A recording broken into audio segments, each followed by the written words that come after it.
सुप्रभातम। वर्धा लौटकर आर्य बांधव समाज में विशेष रूपेण मैं सक्रिय रहा। साबुन, बटन, कागज के निर्माण करने में प्रयासरत भी रहा। घर के आंगन में ही मैंने फल एवं सब्जियां उगाना प्रारंभ किया। हाथमा के ही वस्त्र पहनने का मेरा दृढ़ निश्चय था। मन में तो केवल एक ही ध्यास था, मेरी भारत माता की स्वतंत्रता। मेरे राजकीय हलचलों को रोकथाम लगाने के लिए मेरे पिताश्री ने एक दिन कहा, भाऊ तुम अब गृहस्थाश्रमी बनो। पिताश्री, मैं तो क्रांतिकारी हूँ। किसी भी क्षण मौत मेरे गले का हार बन सकती है। मेरे विधवा पत्नी का पोषण एवं दायित्व तो आपको ही निभाना पड़ेगा ना। मेरे प्रखर विरोध के बावजूद भी उन्होंने मेरे विवाह का विचार त्याग नहीं दिया। मेरा विवाह निश्चित किया।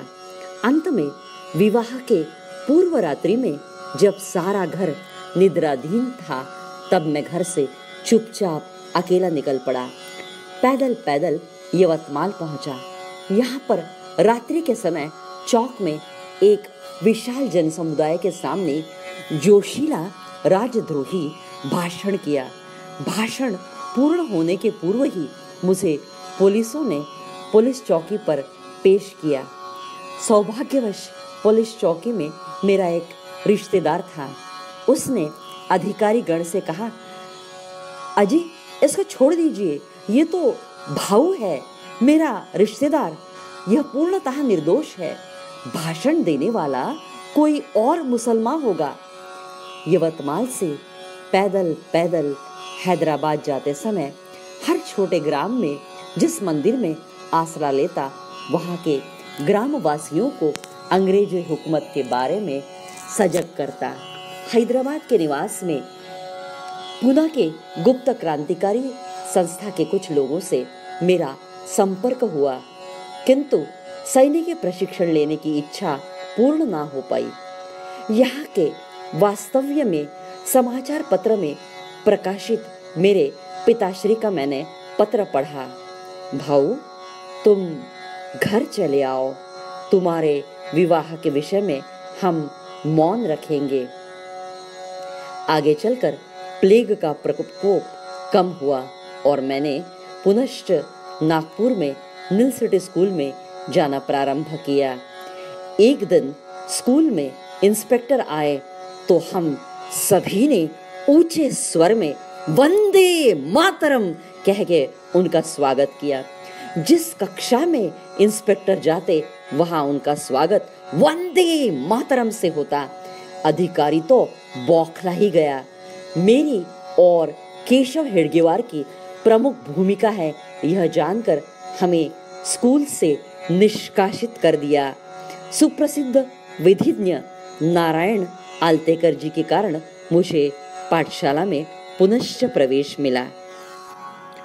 सन 1905 विजयादशमी के शुभ अवसर पर स्वातंत्र्यवीर सावरकर जी ने विदेशी कपड़ों की होली जलाई।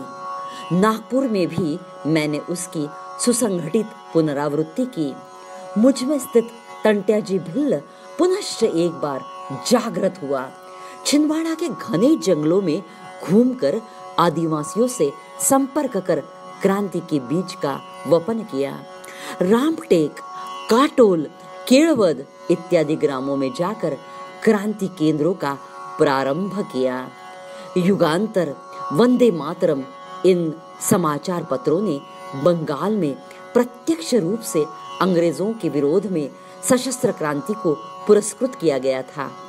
महाराष्ट्र में लोकमान्य तिलक जी की प्रेरणा से क्रांति कार्य हेतु गुप्त संगठनाओं का निर्माण हुआ। रणशास्त्र के शास्त्र शुद्ध अभ्यास की आवश्यकता महसूस होने लगी। डॉक्टर एल.वी. परांजपे और रामदासानुदास का पत्र लेकर किसी भी प्रकार की पूर्व सूचना के अभाव में मैं लोकमान्य जी के केसरी कार्यालय में जाकर उपस्थित हो गया। बड़े स्नेह पूर्वक तिलक जी मुझे उनके घर ले गए। पूरा 1 माह तक मैंने उनके घर में वास्तव्य किया।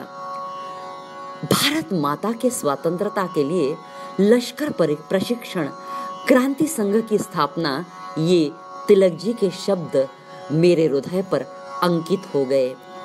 स्वामी रामतीर्थ जी प्रायः अमेरिका से लौटे थे। गाजीपुर जाकर मैंने उनका दर्शन लिया। स्वामी जी ने मुझे अमेरिका जाने के लिए हतोत्साहित किया। वे कहने लगे, भाऊ, मैं किसी को भी तुम्हारी सिफारिश बिल्कुल नहीं करूंगा। मैंने भी चिढ़कर कहा, स्वामी रामतीर्थ जी, आपके जैसे साधुओं ने ही भारतवर्ष को कायर और निरुपयोगी बनाया है। मुझे देश कार्य हेतु प्रोत्साहित करने के बजाय आप मुझे हतोत्साहित कर रहे हो। आपके जैसे सन्यासियों की भारत को जरूरत नहीं है। साश्रु नैनों से रामतीर्थ जी ने कहा, भाऊ खान खोजे, मैं तो आपकी परीक्षा ले रहा था।